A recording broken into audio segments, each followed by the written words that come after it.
मंदोखेल साहब एक तो इसका जवाब दें, वो कह रहे हैं एक दफा बिलावल भुट्टो वहां पर नहीं गए, और दूसरा इस पे भी बात कीजिएगा कि आपके ख्याल में ये अमरीकी अवानी नुमाइंदगान की जेली कमेटी में जो समात है, इससे पाकिस्तान तहरीक इंसाफ का मौकफ कमजोर हुआ है या मजबूत हुआ है?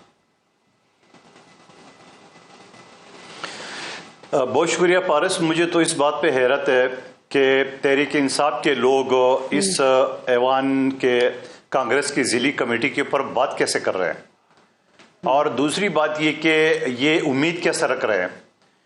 और ये तो कहता है अमेरिका कौन होता है हमारे मामलात में मुदाखलत करने, खुद उस कमेटी जिसकी कोई हैसियत नहीं है सिवाय रिकमेंडेशन के, वो कुछ नहीं कर सकती है। तो इनको तो मजम्मत करनी चाहिए, कमेटी है कौन हमारे पॉलिटिक्स के ऊपर बात करने के खुद लेकर गए थे ना। दूसरी, शोएब शाहीन साहब माशाल्लाह वकील है जी, माशाल्लाह वकील है।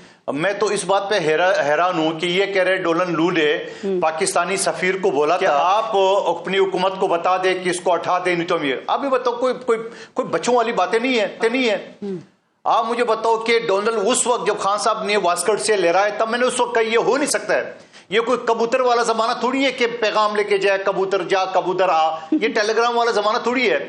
और फिर दूसरी बात ये कि खुद जब ये उस चीज से इनकार कर दिए है डोनाल्ड लू ने, और फिर ये तर्री होता है, अगर धमकी देता है तो तर्री होता है, ये भी कोई अकल वाली बात कर ले। और दूसरी बात ये कि आप मुझे बता दूं कि आइन का आर्टिकल 95 सब सेक्शन 1 जो अदम एतमाद के है, क्या वो डोनाल्ड लू के कहने पर डाला गया? क्या इससे पहले जो बेनजीर भुट्टो साहिबा के और शौकत अजीज साहब के खिलाफ अदम एतमाद की तहरीक आई, क्या उस वक्त भी साइफर आया था? क्या बलूचिस्तान की 2 हुकूमतें खत्म हुई है अदम एतमाद की तहरीक की वजह से? क्या वो भी डोनाल्ड लू ने जो ना खत लिखा था, वो कहते हैं खुदा को मानो, कोई अकल वाली बात करे, कोई वकीलों वाली बात करे, कोई कानून वाली बात करे, मोहल्ले में थोड़ी बैठे हुए कि बात करे उसने कि जाओ अपनी हुकूमत को बता दो। वो भाई वो जाके सदर पाकिस्तान को बोल सकते हैं, वो वज़ीर आज़म को बोल सकते हैं, आज देखिए वजीरों से भी वो मिल रहे हैं। क्या वो आपके सफीर के मोहताज है?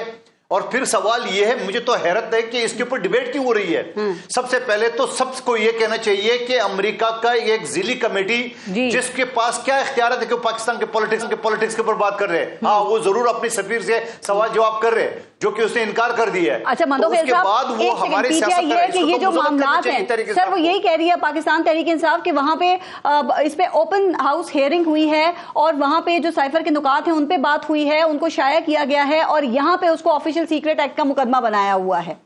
यहाँ तहकीक करें, जुडिशियल कमीशन बनाए। आप मुझे बता दो कि वहां जो हुआ है उसकी आप हिमायत करे हो? बिल्कुल भी नहीं। बड़ा ये कहना चाहिए होते कौन है हमारे ऊपर बात करने के लिए? देखिए फारिस मेरी बात सुनो, मैं न मानू वाली बात तो छोड़ो, अगर वो ये कहे कि अमेरिका की जिली कमेटी जो है ना ये हमारे सियासत के ऊपर बात कैसे, इनको तो ये कहना चाहिए ये माजी में जो अमेरिका बात करे थे। और आपको याद होगा जब फौजी आडून की बात हो रही थी और इमरान खान साहब ने कहा कि एब्सोल्युटली नॉट, और उसके बाद जब तालिबान ने घेर लिए अमेरिकन फौजियों को और वहां से वो जहाज में उठा के और इस्लामाबाद के एयरपोर्ट पे और इस्लामाबाद के होटल सारे पीटीआई ने उसको दिए थे अमेरिकन एजेंटों को, और यहां से वो लेके गया, उस वक्त एब्सोल्युटली नॉट नजर नहीं है किसी को, वो क्या था? अच्छा मंदोखेल साहब, अब मामला खत्म हो गया के होटल अमेरिकन की वजह से, अब ये मामला खत्म हो गया आपके ख्याल में? आपको लगता है कि इस मीटिंग के बाद अब जो अमेरिकी गवर्नमेंट है उस पर प्रेशर पड़ेगा कि वो यहाँ पे जो धांधली के हवाले से बात हो रही थी उसके ऊपर प्रेशर बढ़ाए?